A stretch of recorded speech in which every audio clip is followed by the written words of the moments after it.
नमस्कार, आप देख रहे हैं सूरत सम्राट लाइव न्यूज में देश विदेश व आपके आसपास की सनसनीखेज खबरों में। चैनल के दर्शकों को मेरा प्रणाम वंदन। मैं एडवोकेट किशन सन्मुखदास भावनानी, गोंदिया, महाराष्ट्र से। साथियों, जैसा कि हम जानते थे कि 23 जुलाई 2024 को माननीय निर्मला सीतारमण जी 11 बजे बजट पेश करेंगी, जिस पर पूरे विश्व की नज़रें लगी हुई थी। ठीक आज बजट पेश हुआ और आपको याद होगा कि मैंने पिछले इंटरव्यू में कहा था कि 5 मेरे जो अनुमान है उसमें इस बजट में कंपैरिजन होंगे, लेकिन उन 5 अनुमानों में से 3 अनुमान मेरे पूरे हुए। हालांकि दोनों अनुमान भी पूरे होना चाहिए था, लेकिन दोनों अनुमान पूरे नहीं हुए। उन 5 अनुमान में ऐसा था कि मैंने कहा था कि इनकम टैक्स स्लैब में 3 लाख रुपए से बढ़ाकर 4 लाख रुपए किया जाएगा, लेकिन हुआ ऐसा ही कि इनकम टैक्स स्लैब में 1 लाख रुपए चेंज हुआ, लेकिन उसमें ऐसा हुआ कि स्लैब में 1 लाख रुपए उन्होंने चेंज किए। जैसे 3 से 6 लाख रुपए तक की स्लैब में 5% टैक्स था, तो उसमें 3 से 7 लाख रुपए तक के स्लैब कर दिए, उसमें 5% उसमें टैक्स है। यानी अगर पाँचों अपन ने स्लैब को मिला है तो करदाता को 17,500 रुपये एक्स्ट्रा मिलेंगे, उसकी जेब में जाएंगे।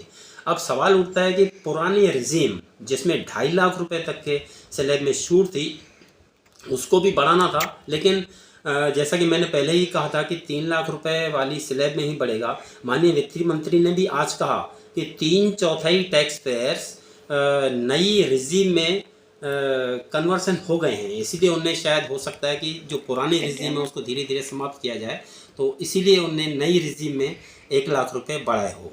दूसरी बात मैंने कहा था कि इस स्टैंडर्ड डिडक्शन में 50,000 से बढ़ा करके 1 लाख रुपए किया जाएगा, लेकिन उसको माननीय वित्त मंत्री ने 75,000 रुपए किया, यानी उसमें भी बढ़ाई। तीसरी बात मैंने कहा था कि विजन 2047 में एक विशाल लेवल पे चेंज होगा। तो हमने देखे कि महिला, युवा, गरीब और किसान चारों को बहुत कुछ इसमें दिया गया है। हम बजट को महिला, किसान, गरीब, युवा, इनको एक ओरिएंटेड बजट अपन कह सकते हैं, क्योंकि 2047 में इनका बहुत बड़ा रोल है, इनको बहुत कुछ दिया गया है। हमने देखे कि मैंने कहा था कि सेक्शन 80C में चेंज होगा, लेकिन उसमें कुछ चेंज नहीं हुआ। मैंने कहा था कि किसानों को 6 से 8,000 रुपये मिलने लग जाएंगे, लेकिन उनको उसके तरफ से दूसरी बहुत सी चीज़ें दी गई है। कुल मिला के 5 में से 3 मेरी बातें पूरी हुई। दूसरा, एक इसमें नई कुछ चीज़ें आई है, जैसे इनकम टैक्स एक्ट 1961 की धारा 276B है। उसमें ऐसा है कि अगर आप TDS समय पे जमा नहीं करते तो उसमें पेनाल्टी के साथ साथ 7 साल की सज़ा है। अभी आज वित्त मंत्री ने उन 7 साल की सज़ा को रद्द कर दिया, यानी सिर्फ आपको पेनाल्टी लगेगी।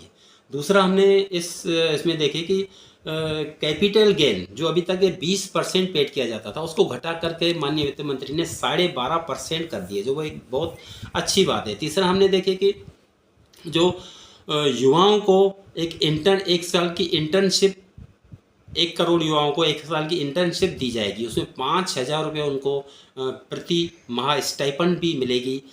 मुद्रा लोन, शिक्षा लोन, उसके ऊपर बहुत सी चीज़ें की गई है, इनकी जो लिमिट है वो बढ़ाई गई है।